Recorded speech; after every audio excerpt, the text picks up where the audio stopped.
ಬ್ರಾಹ್ಮಣ್ಯವನ್ನು ಕಳೆದುಕೊಳ್ಳುವ ಮಿತಿ ಅಂತನ್ನೋದು ಕೇವಲ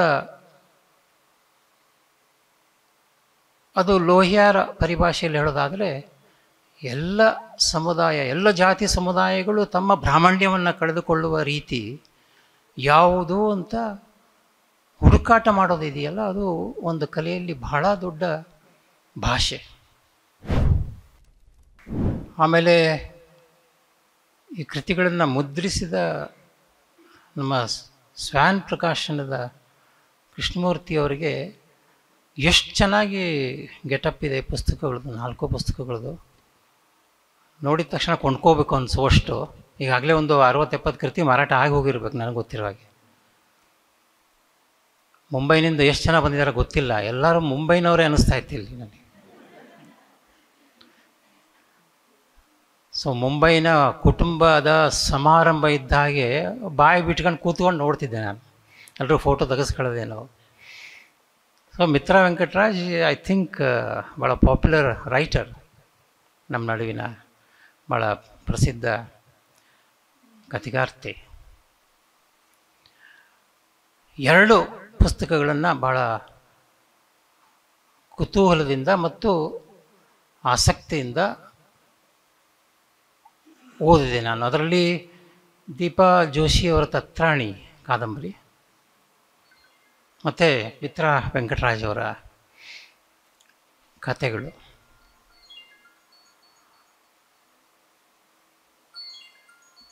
ಚದುರಂಗ ಅವರ ಕಥೆಗಳನ್ನ ಓದಿದ್ದೆ ನಾನು ಒರಿಜಿನಲಿ, ಅದರ ಇಂಗ್ಲೀಷ್ ಅನುವಾದಗಳನ್ನ ಹಿಂದೆ ಓದಿದ್ದೆ. ಹೀಗಾಗಿ ಒಂದು ಸತಿ ನನಗೆ ಪ್ರಿಯವಾದಂಥ ದೋಸ್ತೋವ್ಸ್ಕಿಯ ಆ ಕಥೆಯನ್ನು ಒಂದು ಸತಿ ಓದಿದೆ, ಮತ್ತು ಲಾರೆನ್ಸ್ನ ಕಥೆಯನ್ನು ಕೂಡ ಓದಿ. 2 ಓದಿ, ಇನ್ನು 3 ಓದೋಕ್ಕೆ ಹೆಚ್ಚು ತಿರುವು ಹಾಕಿದ್ದೀನಿ. ಅಂದರೆ ಹೆಚ್ಚು ಗಾಢವಾಗಿ ಓದೋಕ್ಕಾಗಲಿಲ್ಲ ನನಗೆ ಸಮಯದ ಅಭಾವದಿಂದ. 1500 ಪೇಜ್ ಹೇಳಿದ್ನಲ್ಲ ನಿಮಗೆ. ಆಮೇಲೆ ಕಂಬಾರರ ಕೃತಿಗಳನ್ನ ಕುರಿತಂತೆ ಕೆಲವು ಲೇಖನಗಳನ್ನ ಕಣ್ಣಾಡಿಸಿದೆ. ನನಗೆ ಬಹಳ ಮೆಚ್ಚಿಕೊಂಡ 2 ಕೃತಿಗಳು, ನಾನು ಮೆಚ್ಚಿಕೊಂಡ ಕೃತಿಗಳು, ನಮ್ಮ ದೀಪಾ ಜೋಶಿಯವರು ಬರೆದ ತತ್ರಾಣಿ ಮತ್ತು ಮಿತ್ರ ವೆಂಕಟರಾಜ್ ಬರೆದ ಕಥೆಗಳು. ಆದರೆ ಈ 4 ಕೃತಿಗಳೇನು ಬಿಡುಗಡೆ ಆಗಿದ್ದಾವೆ ಇವತ್ತು, ಅದರ ಹಿನ್ನೆಲೆಯಲ್ಲಿ ಒಂದು ಸಾಮಾನ್ಯ ಸೂತ್ರ ಇದೆ ಅಂತ ಅನ್ನಿಸ್ತಾ ಇತ್ತು ನನಗೆ. ಸಾಮಾನ್ಯ ಸೂತ್ರ ಯಾವುದಪ್ಪ ಅಂತಂದರೆ, ಅದು ನಮ್ಮ ನಡುವಿನ ಸಾಮಾನ್ಯರ ಬದುಕು. ಆ ಬದುಕು ಎಲ್ಲ ಕಾಲಕ್ಕೂ ಎಷ್ಟು ತಲ್ಲಣದಿಂದ ಕೂಡಿದೆ ಅನ್ನೋದು. ಒಬ್ಬ ಅದ್ಭುತವಾದ ಕಲೆಗಾರ ಹಿಡಿಯುವ ಕಥನ ಇದೆ ಏನೋ ಅಂತ ಕಾಣಿಸುತ್ತೆ ಕೊನೆಗೆ. ಸಾಮಾನ್ಯ ಜನರ ಬದುಕು, ಅದರ ತಲ್ಲಣಗಳನ್ನು ಹಿಡಿಯೋದು. ಅದು ಅನುವಾದ ಮಾಡಿದ ನಮ್ಮ ವಿಕ್ರಮ್ ಚದುರಂಗ ಅವರ ಕಥೆಗಳಲ್ಲಾಗಿರ್ಬೋದು, ಮತ್ತು ದೀಪಾ ಜೋಶಿಯವರ ಕಾದಂಬರಿಯ ಕಥನದಲ್ಲಿ ಅದು ಗಾಢವಾಗಿ ಕಾಣಿಸ್ತದೆ. ವೆಂಕಟರಾಜ್ ಅವರ ಕಥನೆಗಳಂತೂ ಇದ್ದೇ ಇದೆ. ನನಗೆ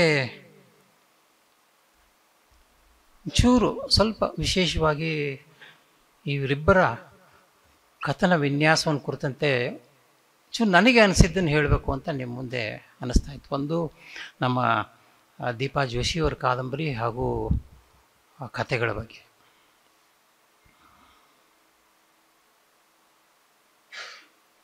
ದೀಪಾ ಜೋಶಿ ಕನ್ನಡಕ್ಕೆ ಬಹಳ ಒಳ್ಳೆಯ ಒಂದು ಸೃಜನಶೀಲ ಕೃತಿಯನ್ನು ಕೊಟ್ಟಿದ್ದಾರೆ ಅಂತ ಅನ್ನಿಸ್ತು ನನಗೆ.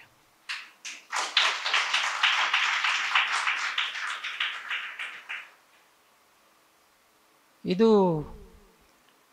ಮುಖ್ಯವಾಗಿ ಒಂದು ತಲೆಮಾರು, 3ನೇ ತಲೆಮಾರಿನವರೆಗೆ ಒಂದು ಸಾಮಾನ್ಯ ಮಾಧ್ವ ಬ್ರಾಹ್ಮಣರ ಕುಟುಂಬ. ಮೇಲ್ನೋಟಕ್ಕೆ ಮಾಧ್ವ ಬ್ರಾಹ್ಮಣರ ಕುಟುಂಬ ಅದು.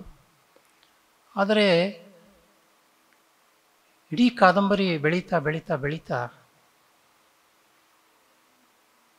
ಒಂದು ರೀತಿ ಆಧುನಿಕ ಕಾಲ ನಮ್ಮ ನಡುವೆ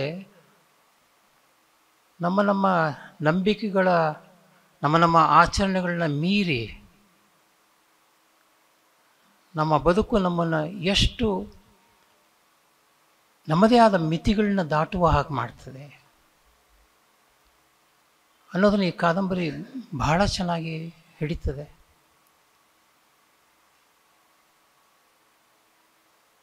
ಬ್ರಾಹ್ಮಣ್ಯವನ್ನು ಕಳೆದುಕೊಳ್ಳುವ ಮಿತಿ ಅಂತನ್ನೋದು ಕೇವಲ ಅದು ಲೋಹಿಯಾರ ಪರಿಭಾಷೆಯಲ್ಲಿ ಹೇಳೋದಾದರೆ ಎಲ್ಲ ಸಮುದಾಯ, ಎಲ್ಲ ಜಾತಿ ಸಮುದಾಯಗಳು ತಮ್ಮ ಬ್ರಾಹ್ಮಣ್ಯವನ್ನು ಕಳೆದುಕೊಳ್ಳುವ ರೀತಿ ಯಾವುದು ಅಂತ ಹುಡುಕಾಟ ಮಾಡೋದಿದೆಯಲ್ಲ, ಅದು ಒಂದು ಕಲೆಯಲ್ಲಿ ಬಹಳ ದೊಡ್ಡ ಭಾಷೆ. ದೀಪಾ ಜೋಶಿ ಈ ಕಾದಂಬರಿಯಲ್ಲಿ ಆ ಒಂದು ಹುಡುಕಾಟವನ್ನು ಸೂಕ್ಷ್ಮವಾಗಿ ಮಾಡ್ತಾರೆ. ಅಲ್ಲಿ ಬರುವ ಭುಜಂಗಾಚಾರ್ಯ ಅನ್ನುವ ವ್ಯಕ್ತಿ ನಿಧಾನಕ್ಕೆ ತನ್ನ ಸೀಮಿತವಾದಂಥ ವ್ಯಕ್ತಿತ್ವ ಅಂತೇನು ಕರಿತೀವಿ ಅದನ್ನು ತನ್ನ ಅನುಭವಗಳಲ್ಲಿ ಕಳೆದುಕೊಳ್ತಾ ಹೋಗೋದು ಇದೆಯಲ್ಲ, ಅದು ಕಾದಂಬರಿಯ ಘನತೆಯನ್ನು ಬಹಳ ಚೆನ್ನಾಗಿ ಹಿಡಿತಾ ಇದೆ ಅಂತ ಅನ್ನಿಸ್ತು ನನಗೆ.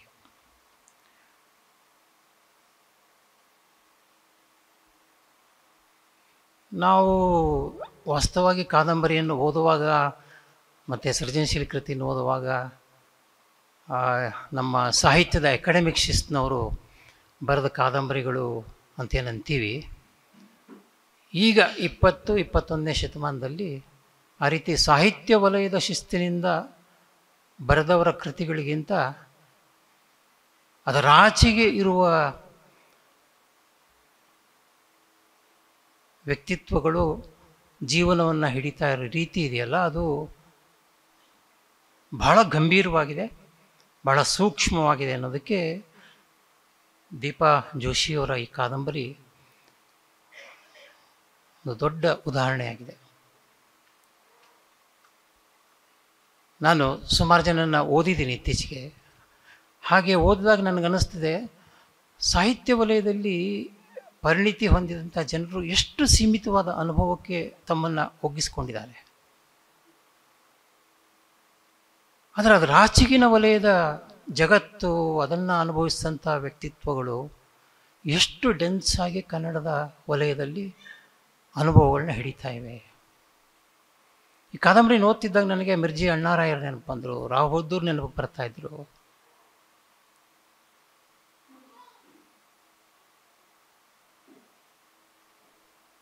ಉತ್ತರ ಕರ್ನಾಟಕದ ರಾಣೆಬೆನ್ನೂರಿನ ಒಂದು ಹಳ್ಳಿ, ಆ ಹಳ್ಳಿಯ ಕತೆ ಶುರುವಾಗ್ತದೆ. ಹಳ್ಳಿಯಲ್ಲಿ ಮಾಧ್ವ ಬ್ರಾಹ್ಮಣ ಮನೆತನದ ಕತೆ ಇದು. ಅದರ ನಿಧಾನಕ್ಕೆ ಈ ಕಥೆಯಲ್ಲಿ ಇಡೀ ಒಂದು ರಿಲಿಜಿಯಾಸಿಟಿ ಅಂತ ಏನು ಕರಿತೀವಿ, ಆ ರಿಲಿಜಿಯಾಸಿಟಿ, ಧಾರ್ಮಿಕತನ ಮತ್ತು ಅದು ರೂಪಿಸುವಂತಹ ಅನೇಕ ಯಾತನೆಗಳು, ಇದರ ಸೂಕ್ಷ್ಮವಾದಂಥ ಒಂದು ಚಿತ್ರಣ ದೀಪಾ ಅವರ ಕಾದಂಬರಿಯಲ್ಲಿದೆ. ಮೇಲ್ನೋಟಕ್ಕೆ ಅದು ಒಂದು ದೀರ್ಘವಾದಂತಹ ಒಂದು ಧರ್ಮವನ್ನು ನಂಬಿದ ಮನುಷ್ಯ ಸಮುದಾಯದ ಕಥನದ ಹಾಗೆ ಕಂಡರೂ ಕೂಡ ಅನುಭವದ ಒಡಲಿನಲ್ಲಿ ಅದು ಬಿಚ್ಕೊಳ್ತಾ ಹೀಗೆ ನಂಬಿಕೊಂಡ ಜನ ಎಷ್ಟು ಕಷ್ಟಪಡುವಂತಹ ಒಂದು ಯಾತನಾಮಯ ಬದುಕಿನಲ್ಲಿ ಬದುಕ್ತಾ ಇದ್ದಾರೆ ಅನ್ನೋದನ್ನೇ ಈ ಕಥೆ ಹಿಡಿತದೆ. ಕಾಸ್ನೀಸರ ತಬ್ಬಲಿಗಳು ಕತೆ ಇಮ್ಮಿಡಿಯೇಟ್ಲಿ ನನಗೆ ಈ ಕಥೆಯನ್ನು ಓದಿದಾಗ ನೆನಪಾಯಿತು. ಈ ಕಾದಂಬರಿಯನ್ನು ಓದ್ತಿದ್ದಾಗ ಕಾಸ್ನೀಸರ ತಬ್ಬಲಿಗಳು ನೆನಪಿಗೆ ಬರುವ ಹಾಗೆ ಮಾಡುವ ಒಂದು ಅದ್ಭುತವಾದಂಥ ಕಥನ ದೀಪಾ ಜೋಶಿಯವರು ಬರೆದ ಕಾದಂಬರಿ.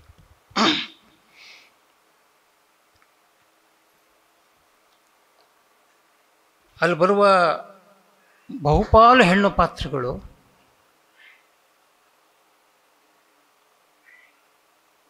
ಒಂದು ಮಿತಿಯನ್ನು ದಾಟುವ, ಜಾತಿ ಸಮುದಾಯದ ಮಿತಿಯನ್ನು ದಾಟುವ ಒಂದು ದೊಡ್ಡ ಅನುಭವ ಪ್ರಪಂಚಕ್ಕೆ ತಮ್ಮನ್ನು ತೆತ್ಕೊಳ್ತಾರೆ ಅನ್ನೋದು ಕೂಡ ಈ ಕಾದಂಬರಿಯ ಒಂದು ಮುಖ್ಯ ಗುಣವಿನ್ಯಾಸದಲ್ಲಿ ಒಂದು.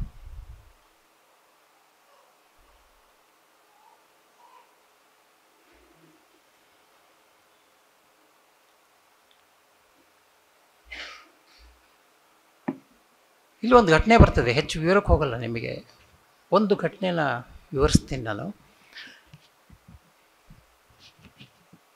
ಈ ಆಚಾರ್ಯ ಕುಟುಂಬ ಉತ್ತರ ಭಾರತಕ್ಕೆ, ಕೇದಾರನಾಥಕ್ಕೆ ಒಂದು ಪ್ರಯಾಣ ಹೊರಡ್ತದೆ. ಆ ಕಾಲದಲ್ಲಿ ನಮಗೆ ಒಂದು 20ನೇ ಶತಮಾನದ ಪ್ರಾರಂಭದ ಬ್ರಾಹ್ಮಣ ಕುಟುಂಬಗಳ ಬಗ್ಗೆ ಒಂದು ಈಗಾಗಲೇ ರೂಪಿತವಾದಂಥ ಒಂದು ಮಾದರಿ ಇದೆ.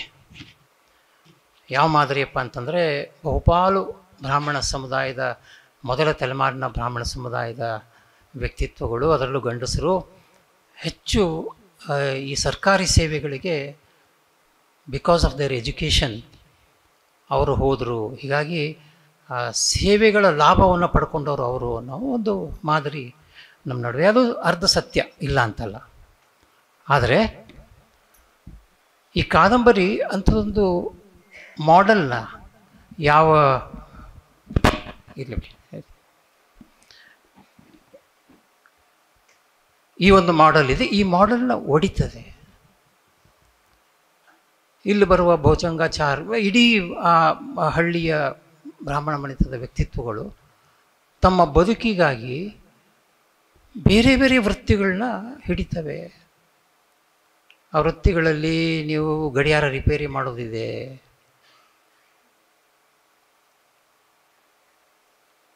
ಆ ಭುಜಂಗಾಚಾರ್ಯರು ತಮಗಿರುವಂಥ ಜೀವನದ ಅನುಭವದಿಂದಲೇ ಹಲವಾರು ರೀತಿಯ ಪ್ರೊಡಕ್ಟಿವಿಟಿ ಅಂತ ಏನು ಕರಿತೀವಿ, ಅಂಥದ್ದೊಂದು ಉತ್ಪಾದನಾ ಸಾಮರ್ಥ್ಯವನ್ನು ಗಳಿಸಿಕೊಳ್ಳುವಂಥ ವಿವೇಕವನ್ನು ಪಡೀತಾರೆ. ಆದರೆ ಆಂತರ್ಯದಲ್ಲಿ ಅವ್ರಿಗಿದ್ದಂಥ, ಆ ಸಮುದಾಯಕ್ಕಿದ್ದಂಥ ಒಂದು ಯಾವ ಮತಧರ್ಮದ ಒಂದು ನಂಬಿಕೆ ಏನಿತ್ತು, ಆ ನಂಬಿಕೆ ಅವ್ರನ್ನ ಕೇದಾರನಾಥ್ ಕಡೆಗೆ ಕರ್ಕೊಂಡು ಹೋಗ್ತದೆ. ಕೇದಾರನಾಥ್ ಕಡೆಗೆ ಹೋಗ್ತಾರೆ. ಅಲ್ಲಿ ಕೇದಾರನಾಥ್ ಹತ್ತಿರ ಹೋದಾಗ ಅಲ್ಲಿ ಒಂದು ಘಟನೆಯನ್ನು ದೀಪಾ ಜೋಶಿ ಕೊಡ್ತಾರೆ. ಏನಂತಂದರೆ, ಇಲ್ಲಿ ಬಂದ ಸಮುದಾಯ, ಬ್ರಾಹ್ಮಣ ಸಮುದಾಯ, ಇದು ತನ್ನ ಪೂರ್ವ ತಲೆಮಾರಿನ, ಅನೇಕ ತಲೆಮಾರಿನ ಜನರು ಯಾರ್ಯಾರು ಬಂದಿದ್ರು ಅಂತ ಹೇಳುವಂಥ ಪಂಡ್ರು ಇದ್ದಾರೆ. ಪಂಡ್ರು ಎಲ್ಲ ಲಿಸ್ಟ್ ಇಟ್ಕೊಂಡಿರ್ತಾರೆ.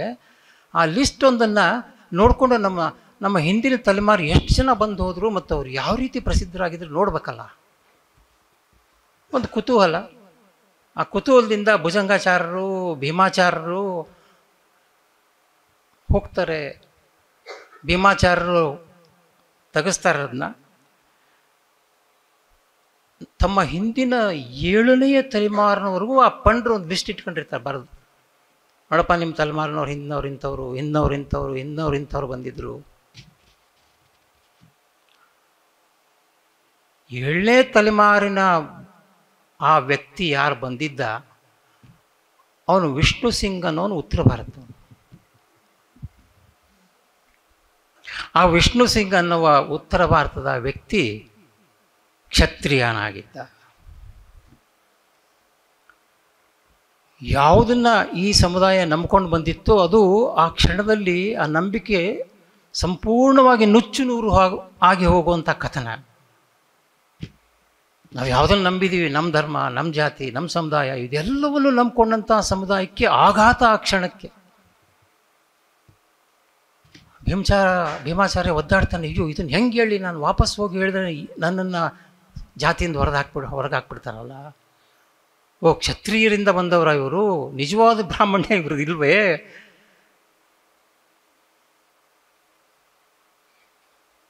ಭೈರಪ್ಪನವ್ರ ಕಾದಂಬರಿ ನೆನಪಿಗೆ ಬಂತಿದ್ದು ಓದ್ತಿದ್ದಾಗ ನನಗೆ. ಅಂತೂ ಎಷ್ಟು ಘಟನೆಗಳನ್ನು ದೀಪಾ ಜೋಶಿ ಇಲ್ಲಿ ತರ್ತಾರೆ ಅಂತಂದರೆ,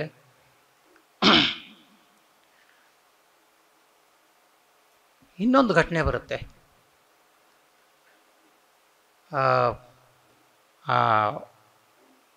ಸುಂದರಬಾಯಿ ಅಂತ ಒಂದು ಹೆಣ್ಣು ಕ್ಯಾರೆಕ್ಟರ್ ಇದೆ ಇದರಲ್ಲಿ. ಆ ಸುಂದರಬಾಯಿ ಇದನ್ನು ಕೇಳಿದ ತಕ್ಷಣ, ಈ ಸುದ್ದಿ ಕೇಳಿದ ತಕ್ಷಣ ಏನಾಗುತ್ತೆ ಅವಳಿಗೆ ಅಂತಂದರೆ, ಒಂದು ಕ್ಷಣ ಅವಕ್ಕಾಗಿ ತಲೆ ತಿರುಗ್ದಂಗೆ ಆಗ್ಬಿಡ್ತದೆ. ಅಯ್ಯೋ, ತನ್ನ ಜಾತಿ ಅನ್ನೋದೇ ತನ್ನ ಕಾಲು ಕೆಳಗಡೆ ಹೊಟ್ಟೋದಂಗೆ ಆಯ್ತಲ್ಲ, ಏನು ಮಾಡೋದು ಈಗ? ಹೊಟ್ಟೋದಂಗಾಗಿ ಅವಳಿಗೆ ತಲೆ ತಿರುಗಿ ಬೀಳೋ ಸಂದರ್ಭದಲ್ಲಿ ಹಿಂದೆ ಒಂದು ಹುಡುಗ, ಟೋಪಿ ಹಾಕಿದ ಹುಡುಗ ಅವ್ರನ್ನ ಹಿಡ್ಕೋತಾನೆ.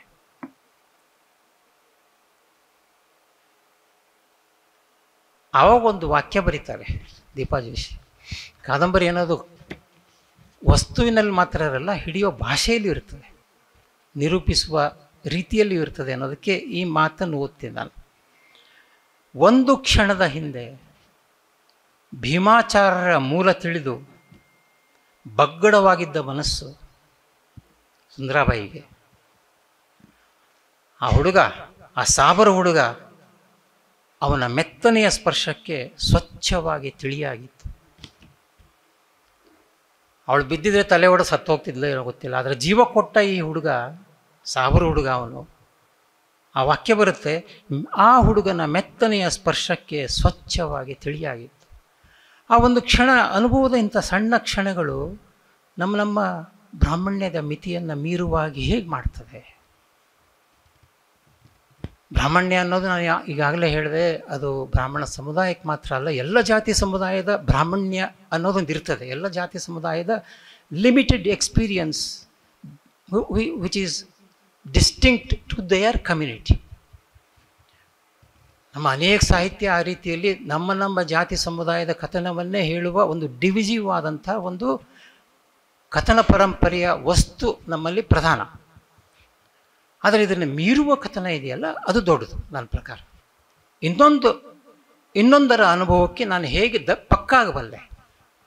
ಇದನ್ನು ದೇವನೂರು ಮಾಡ್ತಾರೆ, ಅನೇಕ ಶ್ರೇಷ್ಠ ಬರಹಗಾರರು ಇದನ್ನು ಮಾಡಿದ್ದಾರೆ. ತನ್ನ ಅನುಭವದ ಮಿತಿಯನ್ನು ದಾಟಿ ಇನ್ನೊಂದರ ಅನುಭವವನ್ನು, ಅದರ ಸಂಕಟಗಳನ್ನು ಹಿಡಿಯುವುದು ಹೇಗೆ?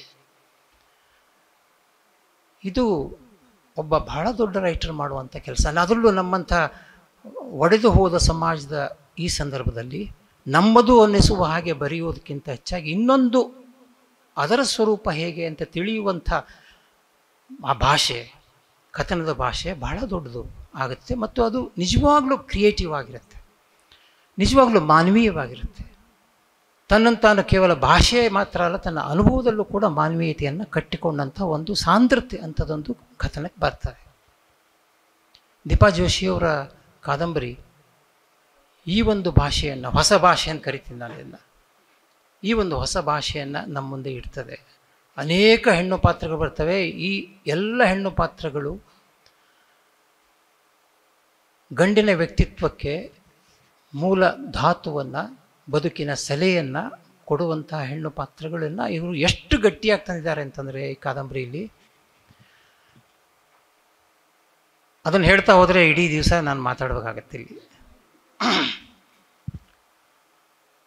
ಸುಂದರಾಬಾಯಿಯಿಂದ ಹಿಡಿದು ಒಬ್ಬ ವಿಧವೆ ಇದ್ದಾಳೆ, ಅವಳಿಗೆ ಲೈಂಗಿಕ ಅನುಭವವೇ ಇಲ್ಲದಂಥ ಒಂದು ಬದುಕದು. ಅವಳು ಕೇದಾರನಾಥಕ್ಕೆ ಹೋಗ್ತಾಳೆ. ಆದರೆ ಕೇದಾರನಾಥಕ್ಕೆ ತಲುಪೋ ಮೊದಲೇ ಅವಳಿಗೆ ಅನ್ನಿಸ್ತದೆ, ಈ ಬದುಕು ಹಿಂಗೆ ಆಯ್ತಲ್ಲ, ಕಾಶಿಯಲ್ಲೇ ನನ್ನ ಬದುಕನ್ನು ನಾನು ಕೊನೆಗಾಣಿಸ್ಕೊಳ್ಳುವಂಥ ಒಂದು ಕ್ಷಣ ಬಂದಿದೆ, ಅಲ್ಲಿಗೆ ನಾನು ಕೊನೆಗಾಣಿಸ್ಕೊಳ್ಬಹುದೇ ಅನ್ನುವಂಥ ಒಂದು ಜೀವನವನ್ನು ಹಾಗೆ ನಿರಾಶಾದಾಯಕವಾಗಿ ಕಳೆದಂಥ ಒಂದು ವ್ಯಕ್ತಿತ್ವ ಕೂಡ ಅಲ್ಲಿದೆ. ಅನೇಕ ಸೊಸೆಯಂದರಿದ್ದಾರೆ, ಬರ್ತಾರೆ ಇಲ್ಲಿ. ಅತ್ತೆಯರ ಕಾಟದಿಂದ ಬಳಲುವ ಸೊಸೆಯಂದರು ಇಲ್ಲ ಇಲ್ಲಿ. ಅಂಥ ಕಾಟವನ್ನು ನಿಭಾಯಿಸುವ ಬಗೆ ಹೇಗೆ ಅಂತ ಕಲಿತುಕೊಳ್ಳುವಂಥ ಅನುಭವವೂ ಇಲ್ಲಿ ಕಾದಂಬರಿಯಲ್ಲಿ ದೀರ್ಘವಾದ ಕಥನವಾಗಿ ಬರ್ತದೆ. ಕಾದಂಬರಿ ನನಗೆ ಗೊತ್ತಿದ್ದ ಹಾಗೆ ನಿಧಾನಕ್ಕೆ ಅದು 20ನೇ ಶತಮಾನದ ಪ್ರಾರಂಭದ ಒಂದು ಯಾವುದನ್ನು ನಾವು ಸಾಂಪ್ರದಾಯಿಕ ಜಾಡು ಅಂತ ಕರಿತೀವಿ, ಅಂಥದ್ದು ಜಾಡನ್ನು ಕಳೆದುಕೊಳ್ಳುವಂಥ ಒಂದು ಹೊಸ ಯುಗ ಧರ್ಮದ ಕಥೆಯಾಗಿ ನನಗೆ ಕಾಣಿಸ್ತದೆ. ಇದು ಕೇವಲ ಆ ಕುಟುಂಬದ ಕಥೆಯಾಗಿ ಮಾತ್ರ ಅಲ್ಲ, ಒಂದು ಸಂಪ್ರದಾಯಸ್ಥ ಕುಟುಂಬ ಆಧುನಿಕ ಯುಗದ ಪರಿಣಾಮಕ್ಕೆ ಗುರಿಯಾಗಿ ಅದರಿಂದ ಹೊಸ ರೀತಿಯ ಅನುಭವವನ್ನು, ಹೊಸ ರೀತಿಯ ಚೇತನವನ್ನು ಕಂಡುಕೊಳ್ಳುವ ಹಾಗೆ ಕಾಣಿಸ್ತದೆ. ಇಷ್ಟು ಸಾಕು ಈ ಕಾದಂಬರಿ ಬಗ್ಗೆ.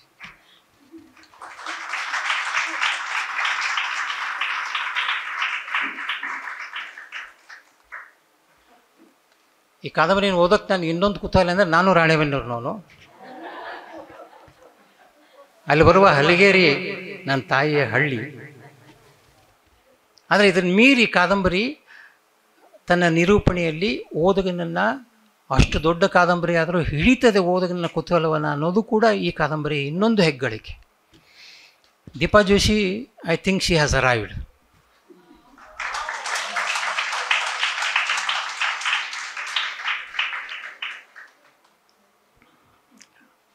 ಮಿತ್ರಾ ವೆಂಕಟರಾಜು ಅವರ ಕಥೆಗಳು ಇಲ್ಲಿ ನೋಡಿದಾಗ ಅನ್ನಿಸ್ತಾ ಇತ್ತು, ಶಿ ವಾಸ್ ಆ ಐಕಾನಿಕ್ ಫಿಗರಾಗಿ ಕಾಣಿಸ್ತಾ ಇದ್ರು ನನಗೆ. ಎಲ್ಲರೂ ಬಂದು ಸಿಗ್ನೇಚರ್ ಹಾಕೋ, ಆಟೋಗ್ರಾಫ್ ಹಾಕಿಸ್ಕೊಂಡು ಹೋಗ್ತಾ ಇದ್ದ ಇದನ್ನು ನೋಡ್ತಿದ್ದಾಗ ಅನ್ನಿಸ್ತಾ ಇತ್ತು, ಮುಂಬೈನ ಜನ ಎಷ್ಟು ಚೆನ್ನಾಗಿ ಇಷ್ಟಪಟ್ಟಿದ್ದಾರೆ ಇವ್ರನ್ನ ಅಂತ. ಹಾಗೆ ಇಷ್ಟಪಡುವ ಹಾಗೆ ಮಿತ್ರಾ ವೆಂಕಟರಾಜು ತಮ್ಮ ಕಥೆಗಳಲ್ಲಿ, ಎಲ್ಲ ಕಥೆಗಳಲ್ಲೂ ಹಿಡಿದ ವ್ಯಕ್ತಿತ್ವಗಳು ವಿವಿಧ ಬಣ್ಣದ ಹೆಣ್ಣುಗಳ ಯಾತನಾಮಯ ಬದುಕಿನ ಕಥನಗಳು.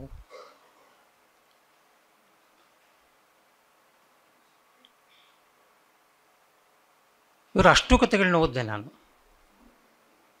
ಪ್ರತಿ ಕಥೆಯಲ್ಲೂ ಒಂದು ಹೆಣ್ಣು ಇನ್ನೊಂದು ಹೆಣ್ಣಿನ ಹಾಗೆ ಇಲ್ಲದಂಥ ಒಂದು ಕಥನವನ್ನು ಬಿಚ್ಚಿಡುತ್ತೆ.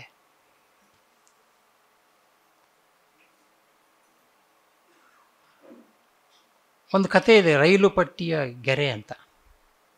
ಅದರಲ್ಲೊಂದು ಪಾತ್ರ ಬರುತ್ತೆ, ಲಲಿತೆ ಅಂತ. ಅವಳಿಗೆ ಈ ಜೀವನ ಸಾಕು ಅನಿಸಿ ರೈಲು ಪಟ್ಟಿ ಮೇಲೆ ಬಂದು ನಿಂತು ಆತ್ಮಹತ್ಯೆಗೆ ನಿಂತು ಬಿಡ್ತಾಳೆ. ಆದರೆ ಅದೃಷ್ಟವೋ ದುರಾದೃಷ್ಟವೋ ರೈಲು ಅವಳ ಮೇಲೆ ಹೋಗೋದಿಲ್ಲ. ಬದುಕಿದ್ಲು. ಬದುಕಿ ಬಂದು ಇಡೀ ತನ್ನ ಕಥೆಯನ್ನು ವೃದ್ಧಾಪ್ಯದವರೆಗೆ ಹಾಗೆ ಬೆಳೆದು ಬಂದ ಈಕೆ ಎಷ್ಟು ದೊಡ್ಡ ಸಂಕಟವನ್ನು ತನ್ನ ಜೀವನದಲ್ಲಿ ಅನುಭವಿಸಿದ್ಲು ಮತ್ತು ಅದನ್ನು ಗೆದ್ಲು ಅನ್ನುವ ಕತೆ. ಸಣ್ಣ ಕತೆ, ಆದರೆ ದೊಡ್ಡ ಸಮಸ್ಯೆಯೊಂದನ್ನು ಈ ಕತೆ ನಮ್ಮ ಮುಂದೆ ಇಡುತ್ತೆ. ಈ ಎಲ್ಲ ಕಥೆಗಳಲ್ಲಿ ಹೆಣ್ಣುಗಳು ಒಂದು ರೀತಿ ಆತ್ಮಸ್ಥೈರ್ಯವನ್ನು ಉಳ್ಳ ಹೊಸ ಹೆಣ್ಣುಗಳಾಗಿ ಕಾಣಿಸ್ತಾರೆ ನನಗೆ. They look like A modern girls. ಅವರಿಗೊಂದು ಯಾವುದನ್ನು ನಾವು ಸಾಂಪ್ರದಾಯಿಕ ಸ್ತ್ರೀ ಪರಿಭಾಷೆಯಲ್ಲಿ ಹೆಣ್ಣುಗಳ ಬಗ್ಗೆ ಮಾತಾಡ್ತಾ ಅವರ ಭಾಷೆ ಮೌನ ಅಂತ ಹೇಳ್ತೀವಿ. ಮೌನವೇ ಅವರ ಭಾಷೆ ಅಂತ ಹೇಳುವಂಥ ಒಂದು ವಿಮರ್ಶೆಯ ಮಾತಿದೆ. ಅದು ಗಂಡು ಹೇಳುವ ಮಾತು ಅಂತ ಅನ್ನಿಸ್ತದೆ ನನಗೆ. ಗಂಡಿನ ವಿಮರ್ಶೆಯ ಪರಿಭಾಷೆ ಅದು. ಆದರೆ ಅದನ್ನು ಮೀರುವ ಹೊಸ ಬೆಳಕಿನ ಹೆಣ್ಣುಗಳ ಕಥನ ಮಿತ್ರಾ ವೆಂಕಟರಾಜು ಅವರ ಕಥನದಲ್ಲಿ ಕಾಣಿಸುತ್ತೆ ನನಗೆ.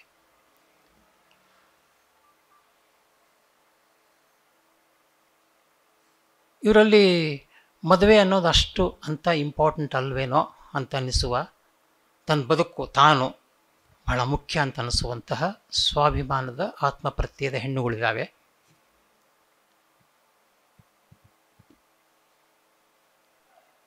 ಪವನ ಅನ್ನೋ ಒಂದು ಹುಡುಗಿ ಒಂದು ಕಥೆಯಲ್ಲಿ, ಮಲ್ಲಿಗೆಯ ಮಾಲೆ ಕಥೆಯಲ್ಲಿ ಪವನ ಅಂತ ಒಂದು ಹುಡುಗಿ ಬರುತ್ತೆ. ಅವ್ರ ಅಮ್ಮ ಪೀಡಿಸ್ತಾನೇ ಇರ್ತಾಳೆ, ನೀನು ನೋಡು ನಿನ್ನ ಫ್ರೆಂಡ್ ಒಬ್ಬಳು ಇದ್ದಾಳೆ ಶಮಾ ಅಂತ, ಅವಳು ಮದುವೆ ಆಗ್ತಾಯಿದೆ, ನೀನು ಯಾವಾಗ ಮದುವೆ ಆಗ್ತೀಯ, ನೀನು ಯಾವಾಗ ಮದುವೆ ಆಗ್ತೀಯ, ಇನ್ನೊಬ್ಬ ಹುಡುಗ ಪ್ರೀತಿಸ್ತಾ ಇದ್ದಾನಲ್ಲ, ಹೇಗೆ ಮದುವೆ ಆಗ್ತೀಯ, ಯಾವಾಗ ಮದುವೆ ಆಗ್ತೀಯ.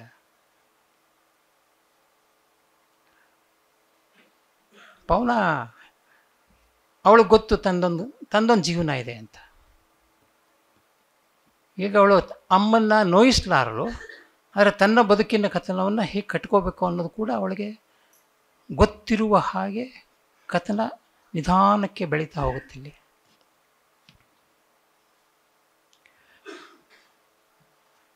ಇನ್ನೊಂದು ಕಥೆ ಇದೆ, ಈದ್ ಕಾ ಚಾಂದ್ ಅಂತ. ಅಲ್ಲೊಂದು ಹೆಣ್ಣಿನ ಪಾತ್ರ ಬರುತ್ತೆ, ಬಿಲ್ಕಿಸ್ ಅಂತ. ಆ ಹುಡುಗಿ ತನ್ನ ತಂದೆನ ಎಷ್ಟು ಪ್ರೀತಿಸ್ತಾ ಇರುತ್ತೆ ಅಂತಂದರೆ, ಎಲ್ಲ ಜವಾಬ್ದಾರಿ ಅದರ ಮೇಲೆ ಬಿದ್ದಿರುತ್ತೆ ಆ ಹುಡುಗಿ ಮೇಲೆ. ತಂದೆಗೆ ದೊಡ್ಡ ಜವಾಬ್ದಾರಿ, ಅವನು ಪಾಪ ಕೆಲಸಗಾರ, ಹೋಗಿ ಬಂದು ಎಲ್ಲೋ ಹೋಗಿ ಬಂದು ಕೆಲಸ ಮಾಡಿ ಕಷ್ಟಪಡ್ತಿರ್ತಾನೆ. ತಾಯಿ ಇರೋದಿಲ್ಲ.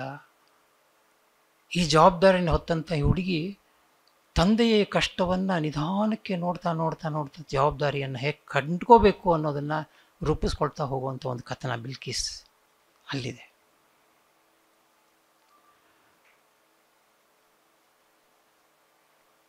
ನಿಲೋಫರ್ ಕತೆ ಏನು ಇವರು ಶೀರ್ಷಿಕೆ ಅದ ಅಲ್ವಾ, ನನ್ನಕ್ಕ ನಿಲೋಫರ್. ಆ ಕತೆ ಒಂದು ಸೂಕ್ಷ್ಮವಾದಂಥ ದಾರುಣವಾದಂಥ ಒಂದು ಘಟನೆಯನ್ನು ಹೆಣ್ಣಿನ ಸಂದರ್ಭದಲ್ಲಿ ಹಿಡಿಯುವ ಒಂದು ಕತೆ ಅದು. ಪರ್ವೀನ್ ಅನ್ನೋ ಹುಡುಗಿ ಇದೆ, ಅವಳ ಅಕ್ಕ ನಿಲೂಫರ್. ಪರ್ವೀನ್ ಬಾಂಬೆಯ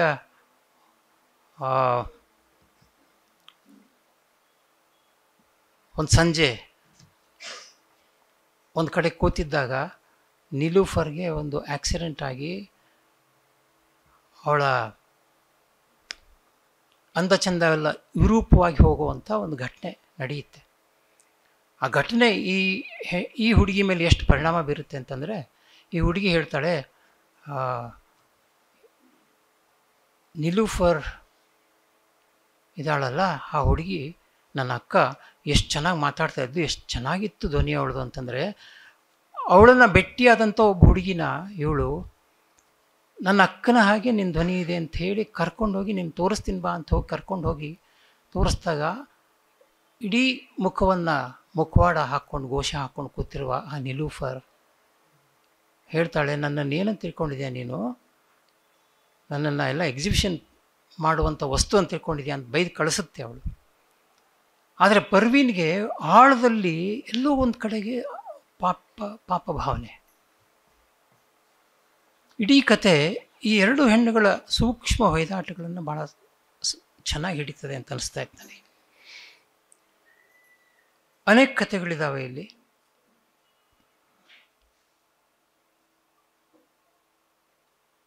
ಒಂದೊಂದು ಕಥೆಯಲ್ಲೂ ಕೂಡ ಒಂದೊಂದು ಹೆಣ್ಣಿನ ದುಃಖ ದುಮ್ಮಾನಗಳು.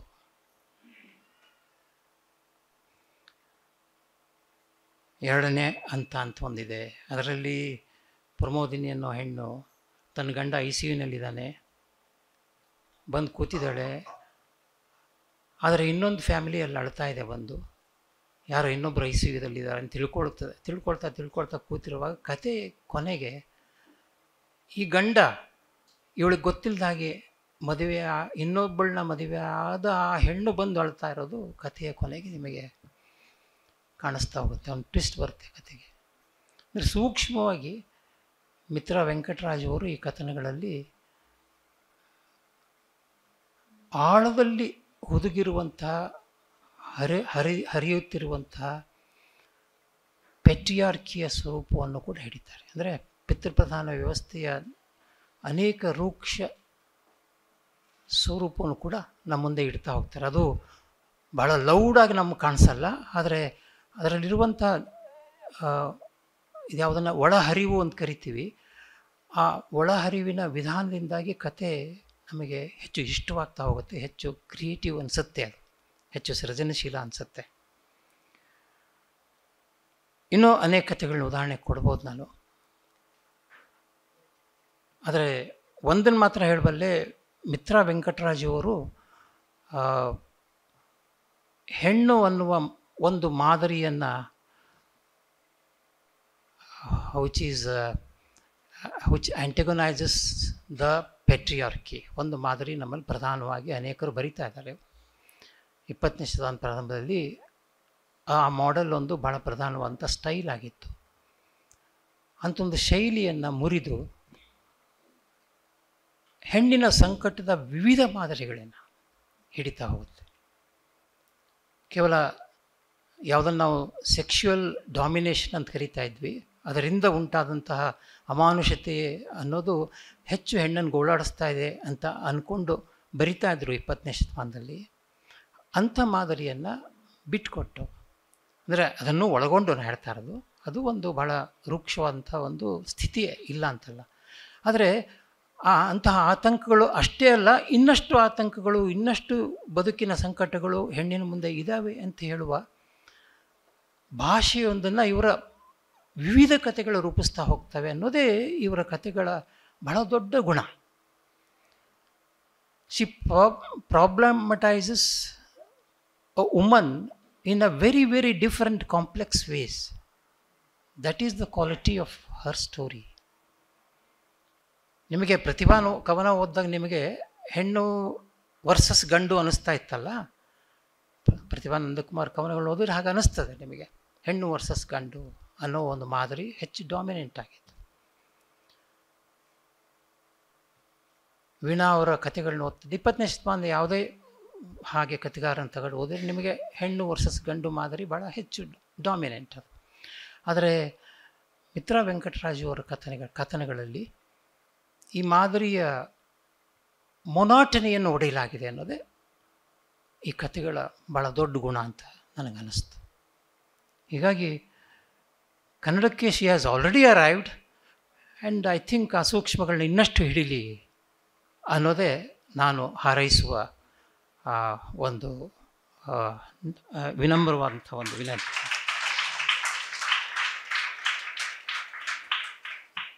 ಇನ್ನು 5-10 ನಿಮಿಷದಲ್ಲಿ ನಾನು ಮುಗಿಸ್ತೇನೆ.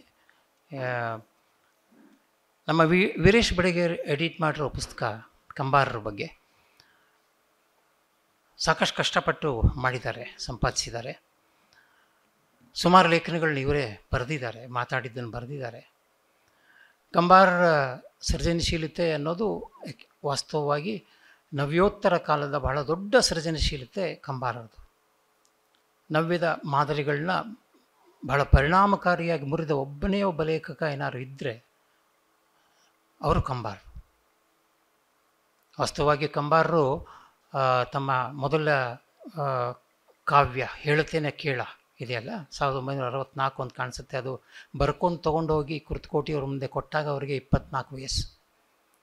24 ವಯಸ್ಸಿನ ಈ ಎಳೆ ಹುಡುಗ ಹೇಳ್ತೇನೆ ಕೇಳ ತೊಗೊಂಡೋಗಿ ಕೊಟ್ಟಾಗ ಕುರ್ತಕೋಟಿ ಅದನ್ನು ಆವಾಗ ನವ್ಯ ಪರಂಪರೆಯ ದೊಡ್ಡ ವಿಮರ್ಶಕರು ಅಂತ ಅನಿಸ್ಕೊಂಡವರು ಅವರು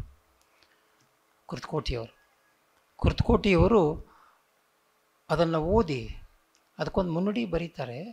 ಆ ಮುನ್ನುಡಿಯಲ್ಲಿ ಒಂದು ಸ್ವಲ್ಪ ಕ್ರಿಟಿಕಲ್ ಆದ ಮಾತುಗಳಿದ್ದಾವೆ. ವಿಮರ್ಶಾತ್ಮಕವಾದ ಮಾತುಗಳು. ಈ ಹುಡುಗನ ಬಗ್ಗೆ ಬರೆಯುವಾಗ ಒಂದು ವಿಮರ್ಶಾತ್ಮಕವಾದ ಮಾತು ಹೇಳಬೇಕಲ್ಲ ಅನ್ನೋ ಕಾರಣಕ್ಕೆ ಹೇಳಿದ ಹಾಗೆ ಕಾಣಿಸುವ ಮಾತುಗಳು. ಏನು ಅಂತಂದರೆ, ಇಲ್ಲಿ ದುಃಖವನ್ನು ಶೃಂಗಾರದ ರೀತಿಯಲ್ಲಿ ವರ್ಣಿಸಲಾಗಿದೆ, ದೀರ್ಘವಾಗಿ ವರ್ಣಿಸಲಾಗಿದೆ. ಈ ಮಾತು ಕಂಬಾರ ಏನಾದ್ರು ಒಳಗೆ ತೊಗೊಂಡ್ಬಿಟ್ಟಿದ್ರೆ ಕನ್ನಡಕ್ಕೆ ಹೊಸ ಭಾಷೆ ಬರ್ತಿರಲಿಲ್ಲ. ಪುಣ್ಯವಶಾತ್ ಆ ನವ್ಯ ಮಾರ್ಗದ ಪರಂಪರೆಯ ಧೀಮಂತ ವಿಮರ್ಶಕನ ಮಾತನ್ನು ಪಕ್ಕಕ್ಕೆ ತಳ್ಳಿದರು ಅನ್ನೋ ಕಾರಣಕ್ಕಾಗಿ ಒಂದು ಹೊಸ ಪರಂಪರೆಯನ್ನು ಕಂಬಾರ ನಿರ್ಮಾಣ ಮಾಡುವ ಹಾಗಾಯಿತು. ಅವರು ಒಂದು ಉದಾಹರಣೆ ಕೊಡ್ತಾರಲ್ಲಿ, ಆ ಕವನದಲ್ಲಿ ಹೇಳ್ತಾನೆ ಕೇಳ ಕವನದಲ್ಲಿ ಒಂದು ಕಥನ ಹಿಂಗಿದೆ. ಏನಂತಂದರೆ, ಅಲ್ಲೊಬ್ಬ ರಾಕ್ಷಸಿ ಇದ್ದಾಳೆ.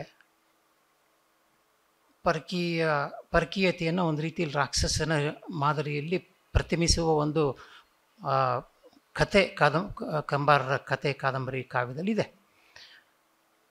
ಆ ರಾಕ್ಷಸಿ ವಾಸ್ತವವಾಗಿ ಯಾವುದ್ಯಾವುದು ಈ ಲೋಕದಲ್ಲಿ ಸುಂದರವಾಗಿದೆಯೋ, ಯಾವುದ್ಯಾವುದು ಈ ಲೋಕದಲ್ಲಿ ಮೃದುವಾಗಿದೆಯೋ ಅದನ್ನು ತನ್ನ ಹಿಂಸಕ ದೃಷ್ಟಿಯಿಂದ ತಿನ್ನುವವಳು. ಕಂಬಾರರ 2 ಸಾಲು ಬರ್ತವೆ. ಅವಳು ಈ ಮರಿಯಾನೆಯ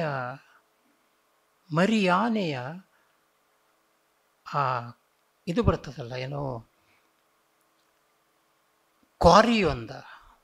ಕೋರೆ ಮರಿಯಾನೆಯ ಕ್ವಾರಿಯೊಂದ ಕೊರದು ತನ್ನ ಕೈಗೆ ಅಲಂಕಾರ ಮಾಡಿಕೊಂಡ್ಲಂತೆ ಅವಳು. ಇನ್ನೊಂದು ಕಡೆಗೆ ಬರ್ತದೆ ಅದೇ ವರ್ಣನೆ ಇನ್ನೊಂದು ಎಕ್ಸ್ಟೆಂಡ್ ಆಗಿ, ಅವಳ ಅಂಗೈಗೆ ಮದರಂಗಿ ಹಚ್ಚಾಳ, ಮದರಂಗಿ ಹಚ್ಚಬೇಕು, ಆದರೆ ಹಸಿರು ಬೇಕು ಅವಳಿಗೆ. ಮೃದುವಾದ ಹಸಿರಿನ ಕಡೆಗೆ ತನ್ನ ಕೈಯನ್ನು ಚಾಚಿ ಅದನ್ನು ಕೊಂದಾಳ.